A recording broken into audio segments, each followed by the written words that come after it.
Hey guys, Gerson here with Shalom G Construction. Just quick job in Weston, Mass. It's a siding repair.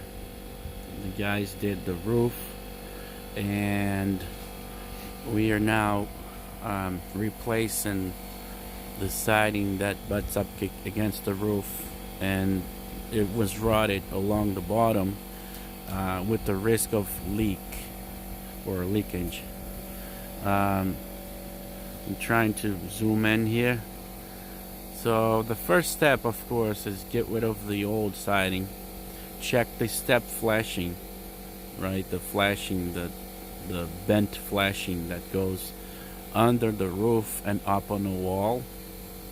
And then, guys, if you do this, obviously, always use harness to protect yourself for safety.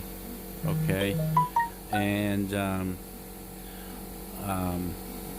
it's not an easy job to do because it's lots of cuts. You got to cut on both sides.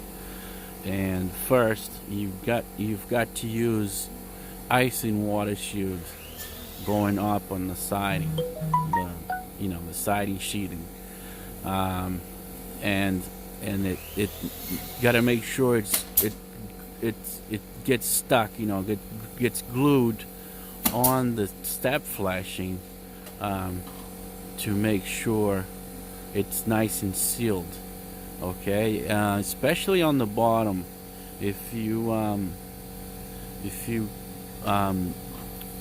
don't make sure it's glued on the bottom, it's well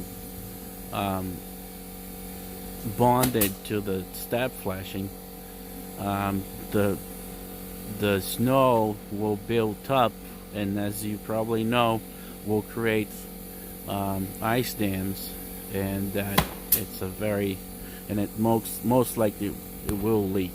Okay, so get